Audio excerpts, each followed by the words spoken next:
ဒီနေ့မှာတော့ကျွန်တော်ပြောစရာလေးတစ်ခုရှိရပါတော့ဘယ်အကြောင်းတွေကိုကျွန်တော်ဗီဒီယိုရိုက်ရမလဲဘယ်အကြောင်းတွေကိုပြောရမလဲဆိုပြီးတော့ကျွန်တော်တရက်နှစ်ရက်လောက်ကျွန်တော်တရက်နှစ်ရက်လောက်ကျွန်တော်မရိုက်နိုင်ဘူးပေါ့နော်ဗီဒီယိုမရိုက်နိုင်ဘူးဒီနေ့မှာတော့ကျွန်တော်ပြောချင်တဲ့အကြောင်းအရာလေးတစ်ခုရှိလို့ကျွန်တော်လာပြီးပြောတာပဲဖြစ်ပါတယ်ပေါ့နော်ဆိုတော့ကျွန်တော်ဒီနေ့ဘာပြောချင်လဲဆိုတော့ကျွန်တော်တို့ပေါ့နော်လေ့လာသင်ယူမှုအပေါ်မှာကျွန်တော်လေ့လာသင်ယူမှုနဲ့ပတ်သက်ပြီးတော့ကျွန်တော်ပြောချင်တာပဲဖြစ်ပါတယ်လေ့လာသင်ယူမှုလို့ပြောလိုက်လို့ရှိရင်ကျွန်တော်တို့အကုန်လုံးလူအကုန်လုံးကကျွန်တော်တို့လေ့လာမှုဆိုတဲ့အရာမျိုးအဆက်မပြတ်ကျွန်တော်တို့တစ်ခုခုစိတ်ဝင်စားမှုပဲဖြစ်ဖြစ်တစ်ခုခုပေါ်မှာလေ့လာမှုမပြတ်လှုပ်ဆောင်သင့်တယ်လို့ကျွန်တော်ထင်ပါတယ်ဘာလို့လဲဆိုတော့ကျွန်တော်တို့နေပယ်အသီးသီးdata အသီးသီးလုပ်ငန်းခွင်အသီးသီးမှာရှိနေကြတဲ့လူတွေကအကုန်လုံးကကျွန်တော်တို့အလုပ်လုပ်ချိန်နဲ့အလုပ်လုပ်တဲ့အချိန်မှာကြာကျွန်တော်တို့အကုန်လုံးအလုပ်လုပ်ကြတယ်ပြီးတော့အိမ်ပြန်တယ်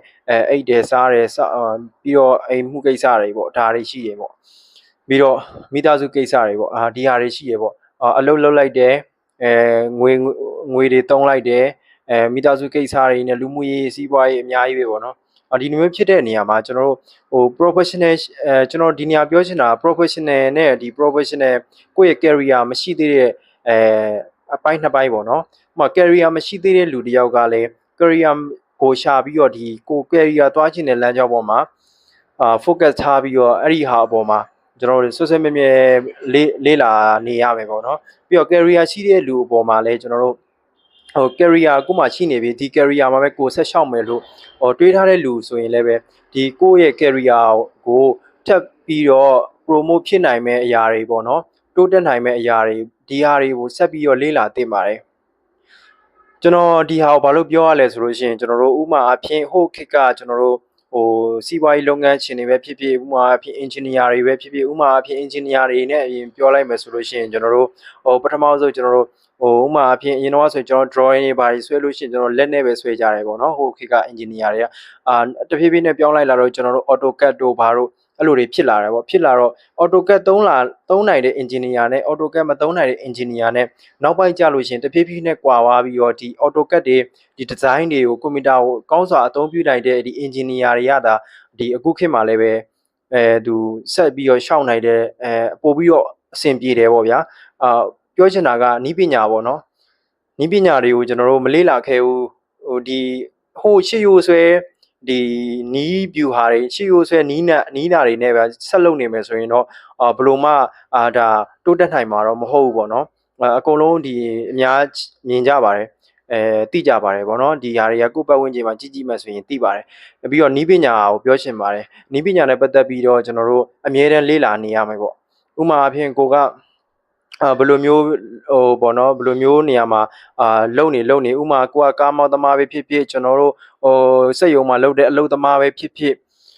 ်ပေါ့နော်ကျွန်တော်အနေနဲ့ပြောရမယ်ဆိုရင်ကျွန်တော်တို့စက်ရုံမှာအလုပ်လုပ်ကြတယ်ဆိုတော့လူအပေါ်မှာကျွန်တော်ပြောမယ်ဆိုလို့ရှိရင်စက်ရုံမှာကျွန်တော်တို့တက်လုံးလုပ်သွားမယ်ဆိုတဲ့လူမျိုးမေးကြည့်လိုက်မယ်ဆိုရင်သူတို့တက်လုံးမလုပ်ဘူးသူတို့တစ်ချိန်ကြရင်ဘာစီးပွားရေးလုပ်ရှင်တယ်ဘာလုပ်ငန်းလေးလုပ်ရှင်တယ်ပေါ့နော်အဲ့လိုမျိုးလေးတွေဒါတော်တော်များများရှိပါတယ်ခဏတာကျွန်တော်တို့ခိုးလုံတဲ့နေရာပုံစံမျိုးနဲ့ကျွန်တော်တို့စက်ရုံမှာလုပ်ရတယ်စက်ရုံမှာတက်လုံးကြီးလုပ်ရမယ်ဒီရိုးမြေကြလုပ်သွားမယ်ဆိုတဲ့လူက100မှာ90%လောက်ကမလုပ်ဘူးလို့ပြောလို့ရတယ်ပေါ့နော်99%လောက်တော့မလုပ်ဘူးလို့ပြောလို့ရဆိုတော့ဟုတ်ပြီကျွန်တော်တို့ကဒီစက်ရုံမှာပဲလုပ်ရဒီကိုယ့်ရဲ့ဒီမလုပ်ချင်တဲ့ဒီအလုပ်ဝင်ခွင်တစ်ခုခုမှာပဲလုပ်နေရကိုတွားချင်တဲ့လမ်းကြောင်းအပေါ်မှာကျွန်တော်တို့ focus ထားပြီးတော့အမြဲကျွန်တော်လေးလာနေရမယ်လို့ကျွန်တော်ထင်ပါတယ်ပေါ့နော်အဲ့လိုမျိုးလည်းထင်ပါတယ်ကျွန်တော်တို့ဒီလိုမျိုးတာမလေးလာနေဘူးဆိုလို့ရှိရင်ကျွန်တော်တို့ကြံခဲ့မှာပဲအချိန်ကြီးဆိုတာအလဲကားဖြစ်သွားလိမ့်မယ်ဒါလေးကိုကျွန်တော်ပြောချင်တာပါကျွန်တော်အနေနဲ့လည်းကျွန်တော်တွားချင်တဲ့လမ်းကြောင်းကိုသိတယ်ကျွန်တော်တွားချင်တဲ့လမ်းကြောင်းကိုလည်းရောက်အောင်တွားမယ်ဆိုတော့တန်နေတယ်လည်းချထားတယ်ဆိုတော့ကျွန်တော်ဒီလမ်းကြောင်းပေါ်မှာကျွန်တော်တို့ရှောင်နေရပေါ့နော်ဆိုတော့ကျွန်တော်ရဲ့ဒီအခုကြည့်နေကြတဲ့ဗီဒီယိုကြည့်နေကြတဲ့ကျွန်တော်တငယ်ချင်းတွေမိတ်ဆွေတွေပေါ့နော်ကျွန်တော်ကိုသိတဲ့လူရောမသိတဲ့လူရောပေါ့နော်ကျွန်တော်ဒီနေ့မှာပေးချင်တာကလေးလာသိရင်မှုကိုအမြဲတမ်း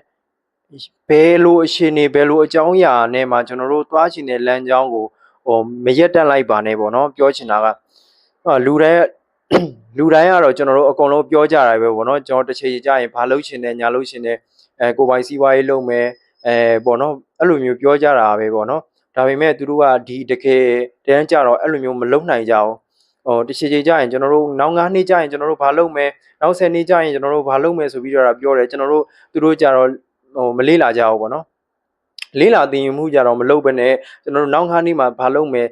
နောက်6နှစ်မှာဘာလုပ်မယ်ဆိုပြီးတော့ကျွန်တော်တို့ပြောတတ်ကြတယ်ဒီဟာကမမှန်ပါဘူးကျွန်တော်တို့ငွေရှိတဲ့အရာလို့လုပ်လို့မရပါဘူးငွေရှိတဲ့ကျွန်တော်တို့ဘာမှလုပ်လို့မရပါဘူးကျွန်တော်တို့မှာငွေထက်အရေးကြီးတဲ့ဒီနီးပြူဟာတွေကျွန်တော်တို့မှာအတွေ့အကြုံတွေဆိုတာကျွန်တော်တို့ရှာဖွေရပါတယ်ရှာဖွေတဲ့နေရာမှာကျွန်တော်တို့အပ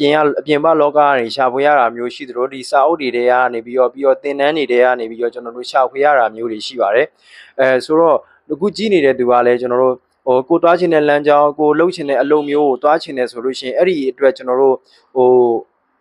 ့လေ့လာရမယ့်အရာတွေလုပ်ရမယ့်အရာတွေကိုအမြဲတမ်းလေ့လာနေဖို့လိုရပေါ့နော်အမြဲတမ်းဒီဘယ်လူပဲဖြစ်ဖြစ်ပါဘယ် career ပေါ်မှာ6နေအင်္ဂလိပ်ဆရာပဲဖြစ်ဖြစ်သင်ချာဆရာပဲဖြစ်ဖြစ်ဂျပန်စာဆရာပဲဖြစ်ဖြစ်ဘယ်ပါမောက္ခပဲဖြစ်ဖြစ်ကျွန်တော်တို့ပြည့်စုံသွားတဲ့ပညာရှင်ဆိုတာမရှိပါဘူးကျွန်တော်တို့အမြဲတမ်းလေ့လာနေရမှာပါမလေးလာတဲ့သူကတော့ကြာကြံခဲ့မှာပဲဖြစ်ပါတယ်ကျွန်တော်တို့အခုဆိုရင် AI တွေဘာတွေပေါ်လာတယ်ပေါ့ဗျာအဲ့ဒီ AI တွေဘာတွေပေါ်လာတယ်ဆိုလို့ရှိရင်ကျွန်တော်တို့ AI နဲ့ပတ်သက်တဲ့ဟာတွေကျွန်တော်တို့လေ့လာမယ်အခုက AI ခေတ်ဖြစ်တယ်ကျွန်တော်တို့ AI ကိုကောက်မသုံးတတ်ဘူးဆိုလို့ရှိရင်ကျွန်တော်တို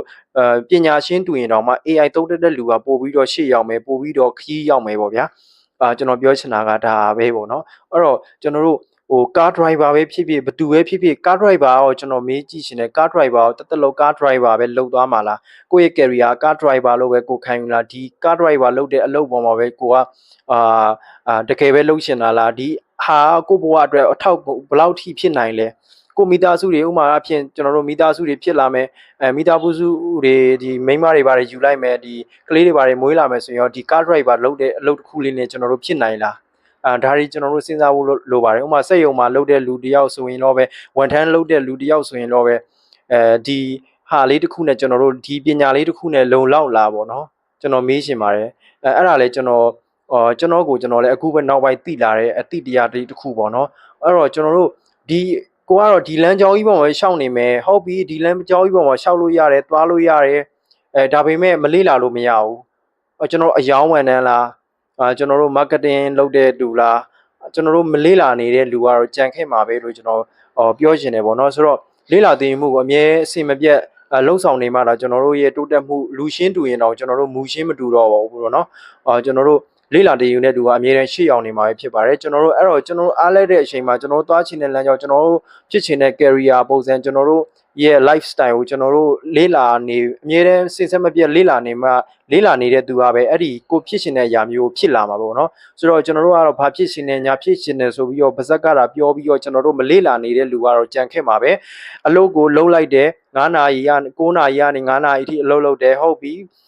ညနေကျရင်နည်းနည်းပါးပါးကစ်တယ်ပေါ့ဗျာပြီးတော့အလုပ်အိတ်တယ်မနေ့ကအလုပ်လုပ်တယ်ဒီအာကြီးကကျွန်တော်တို့တကယ်ရောကျွန်တော်တို့ဒီဟာကြီးကိုလုံးရှင်နေတာလားတကယ်ကြီးဒီ